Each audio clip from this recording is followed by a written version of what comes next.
Okay, first ride review, here we go. Kind of looks like an egg.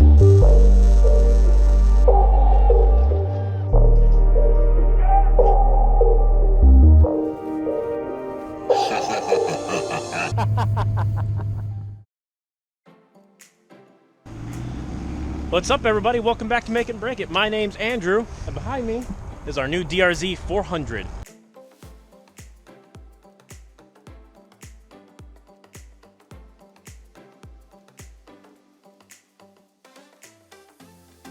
And today we're doing our first ride review of this bike.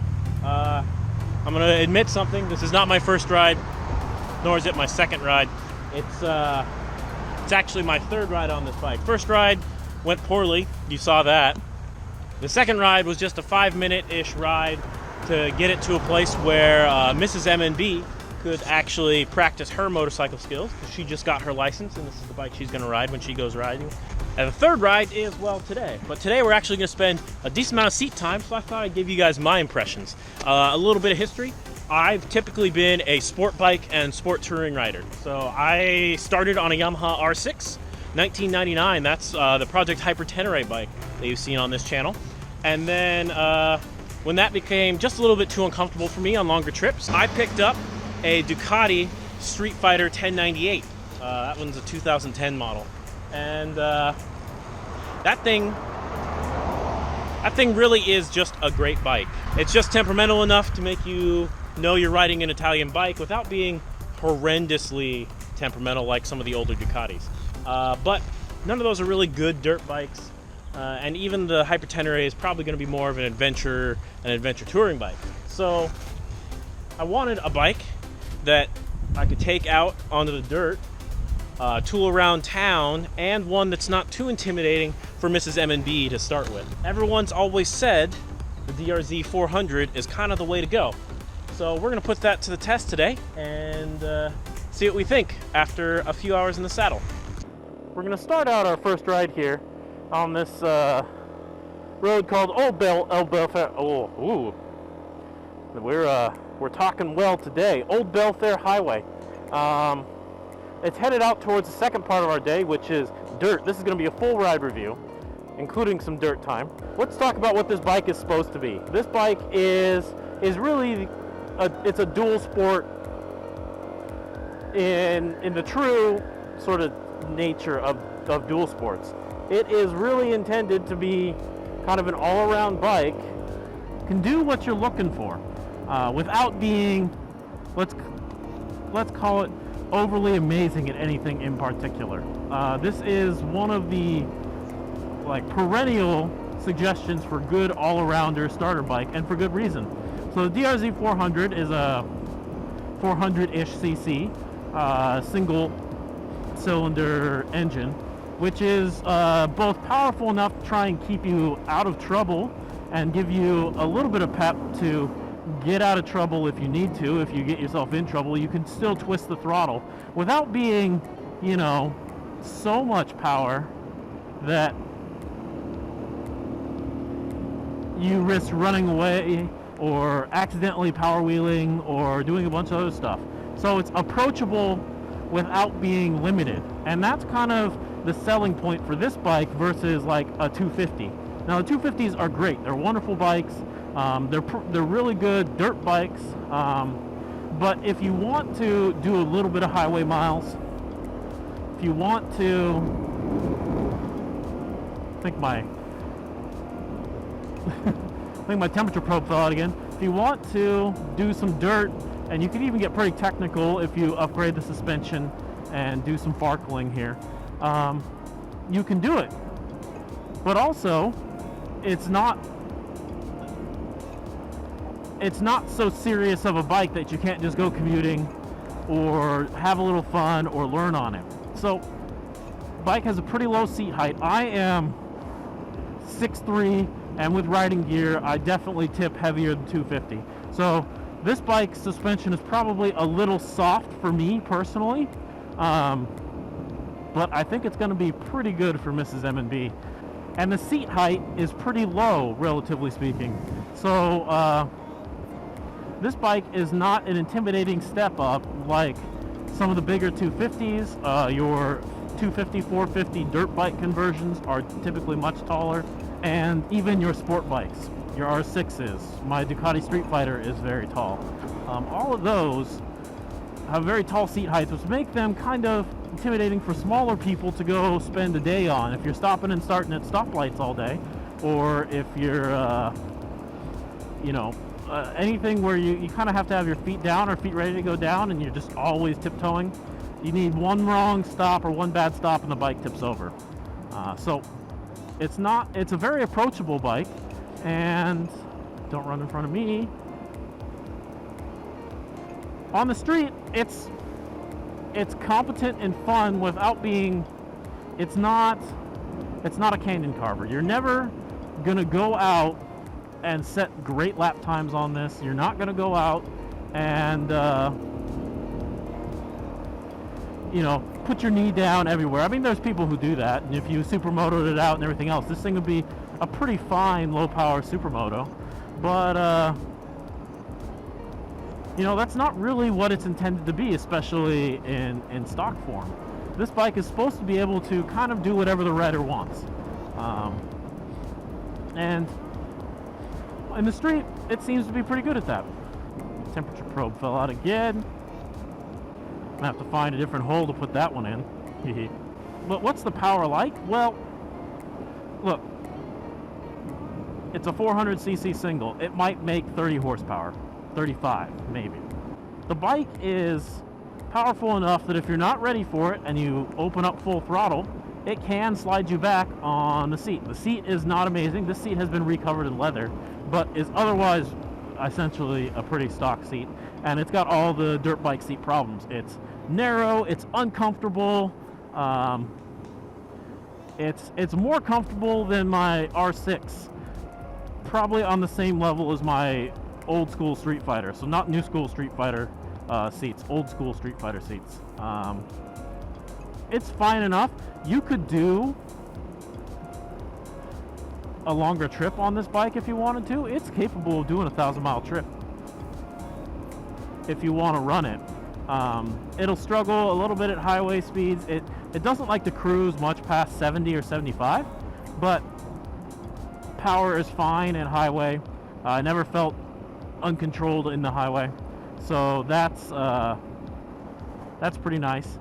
But kind of the story of this bike on the street is it's acceptably competent and fun and light. That's the other thing. You got to keep, and this transitions over to the dirt riding section too. But this bike is very light for a 35 horsepower bike. At least in my opinion, this thing, the curb weight on it, on this specific one, which might be different than your standard ones, the curb weight is 291 pounds. That's on a certified scale.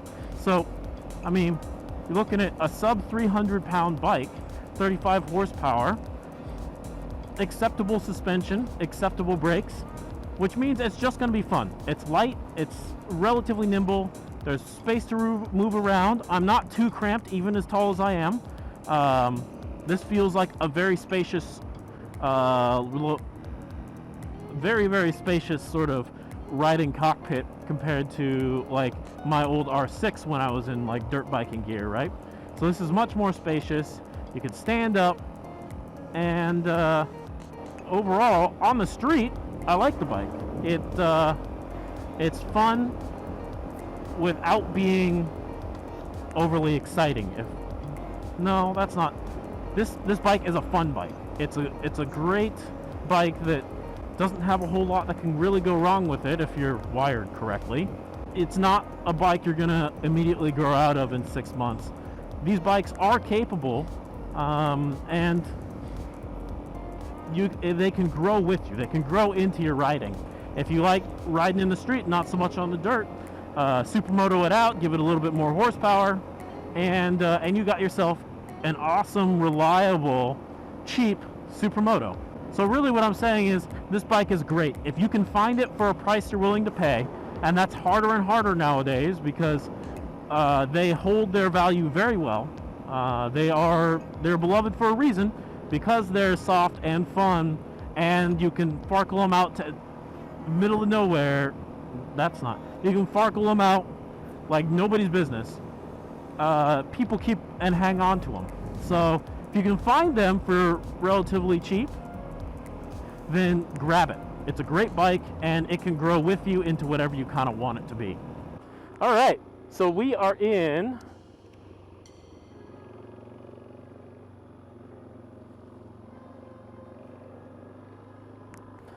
the Tahuya State Forest. This is a kind of Washington State Department of Natural Resources area, and we're gonna go give ourselves our first dirt test. I think we're all lost, but we'll see how this goes.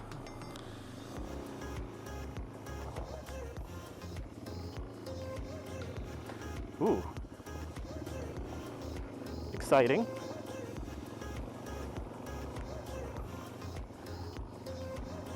Got ourselves kind of a motocross track here.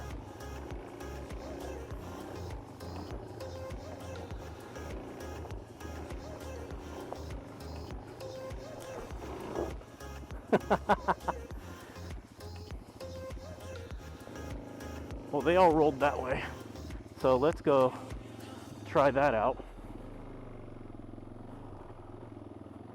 And we'll bypass the whoops over here.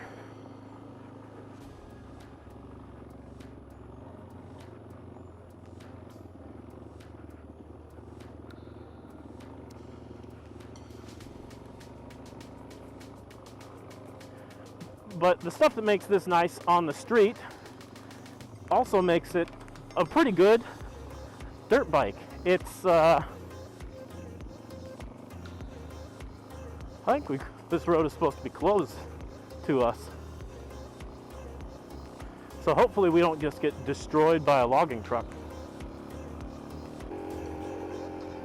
It's just roomy enough for a big guy like me to stand up. But it's not like it's a comfortable standing experience.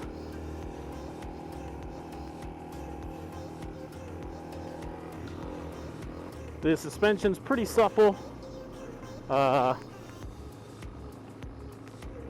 not feeling overly active, which is kind of nice.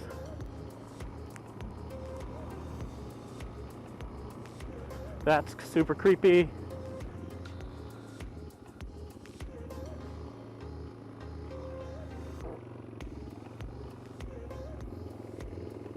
I'm definitely bottoming out though, so I'm probably a little bit heavy for this suspension. So I probably need to upgrade the suspension quite a bit in order to probably comfortably ride this hard off-road. But for someone who's maybe less of a huge human being, then maybe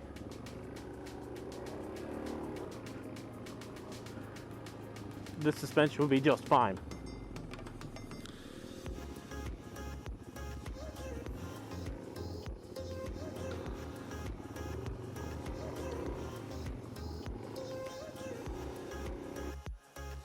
She might do it on that.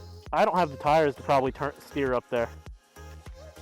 All right, we're gonna go try this stuff off to the right here.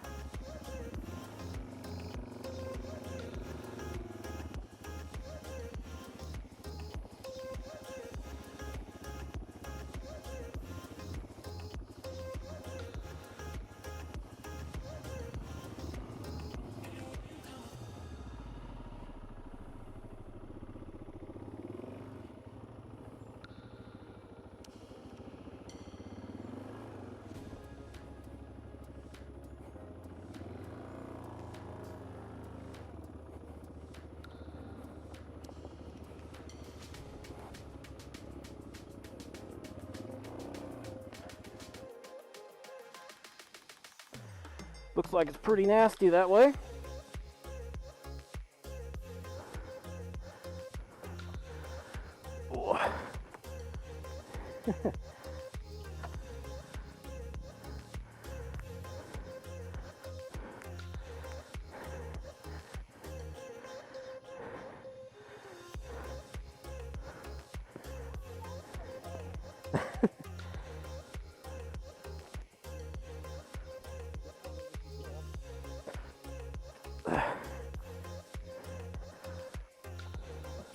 There we go. Oh yeah. Whew. What we learned is I'm not good enough to ride some of this stuff yet.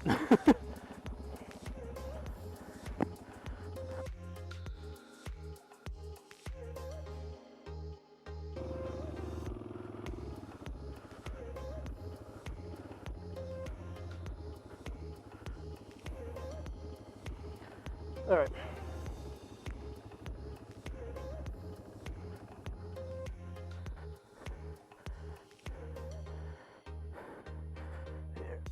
Let me grab from back here.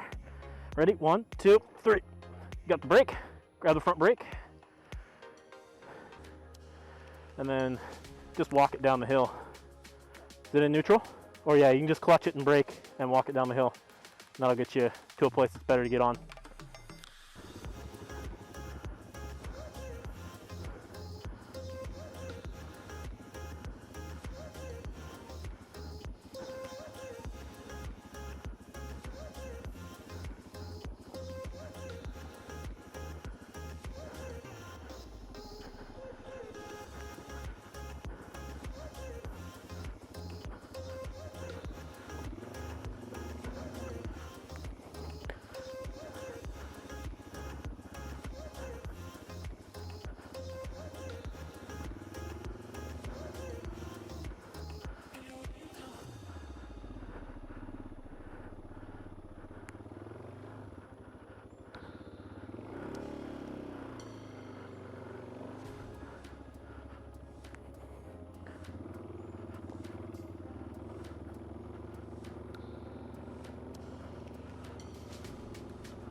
Well, I think we've proved that I am not a very good dirt rider, but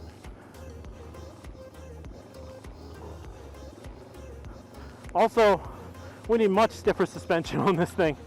The bike has pretty good suspension as is, but it's also super old, so we might need to update the suspension just a bit.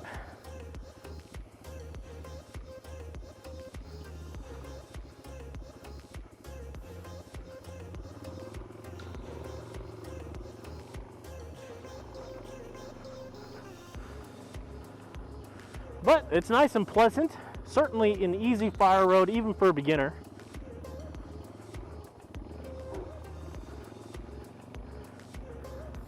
God, I don't know if you guys can hear that thing just grinding when we hit the bottom of bumps. If we're sitting on the, I think it's if we're sitting, don't think it grinds.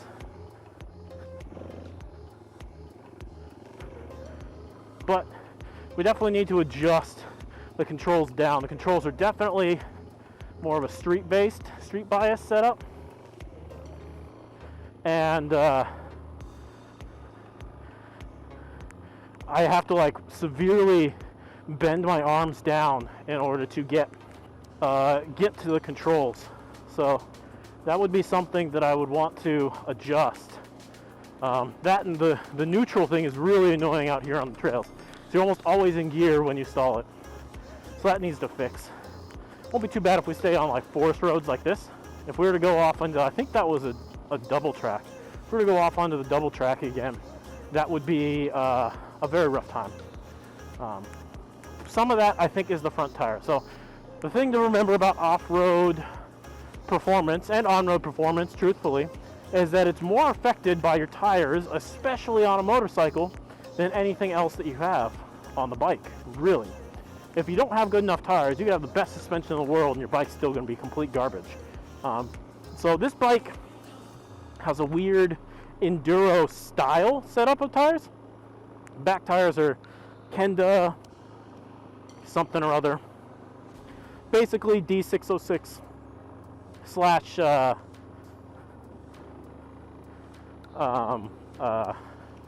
TKC 80 clones, like big knob tires. The front is 100% like a more 70-30 or 80-10, 80-20 tire. It's got knobs-ish but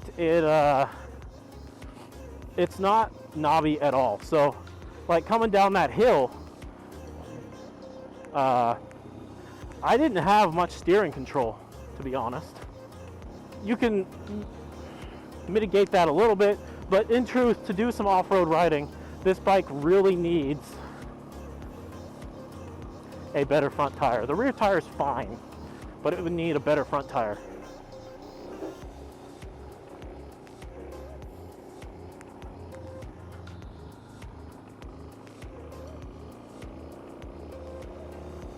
See how this thing, yeah, you need to tilt the controls down significantly on this bike for comfort off-road, but on-road the controls are pretty good. So that's kind of the real sticker here on this bike, is that you really do need to make some adjustments to it, I think, to make it a perfect bike. Well, I mean, and that's kind of the gist of this bike. It's fun, but it's not perfect. It's capable, but it's not amazing. This is not some rally bike that has a license plate. It's a dual sport bike. It has limits. If you're a great rider, you can probably push them farther than I can, for certain. Let's follow Brian through here.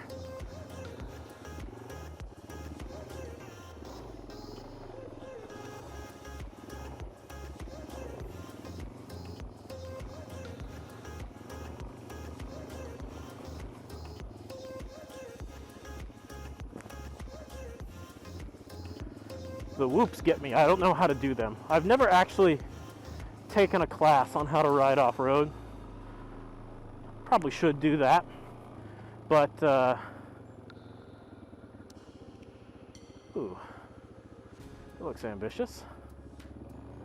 Lots of whoops. Squeak.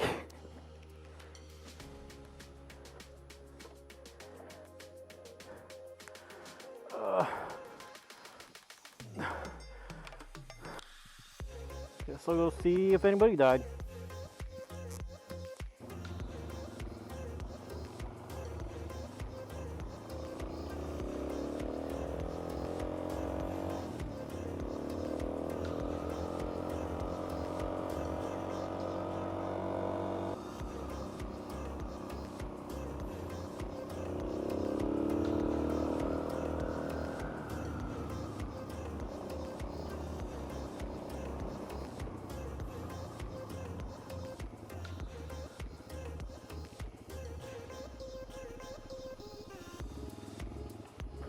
Wonder what's going on here.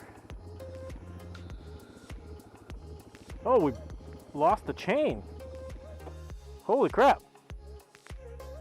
Back it up. It's gonna yell at me.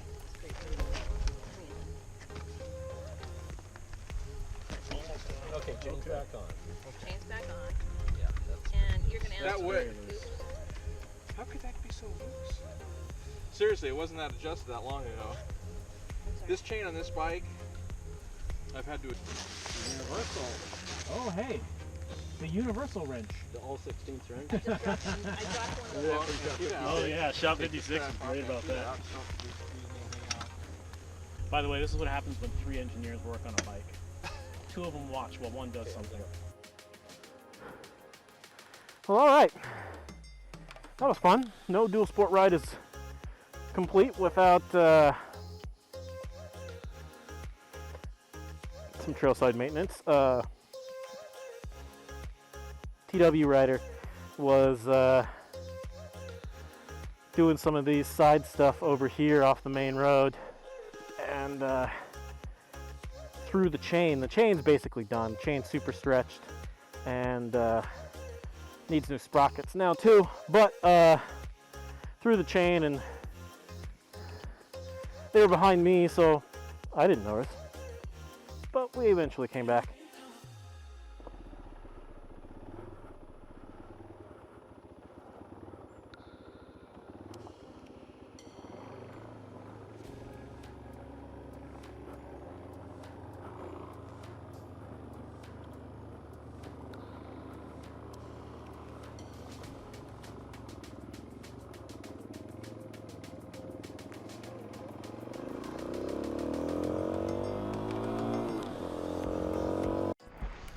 All right, so we just ate lunch and we're all splitting up to go other places, and I wanted to give kind of a final roundup.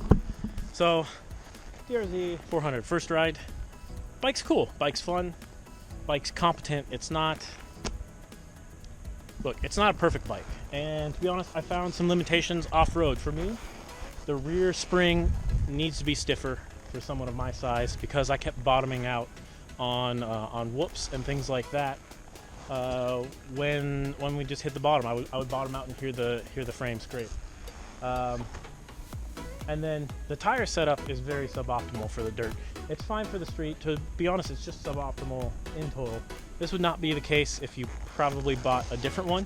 This bike has a street tire on the front, like an 80/20 street tire, and like a 50/50 tire on the rear. And that's just the worst of all worlds.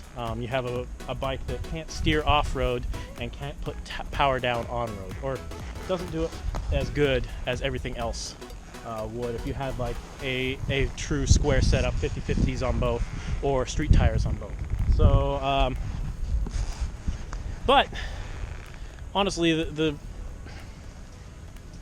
gist of the thing here is that the DR-Z400 is not going to be the perfect bike. You're going to want to mess with it, but it's a very good bike, and it's a competent bike for whatever you want to use it for, including you newer riders. Anyway, thanks for watching, guys. My name's Andrew. We're going to Make It and Break It YouTube video. Like, comment, subscribe, all the YouTube stuff, and stay tuned, because we're going to be taking some more adventures on this bike, the Hyper Tenere, and bring out Project Doritos Locos here soon. So, thanks for watching, guys. I'll catch you later.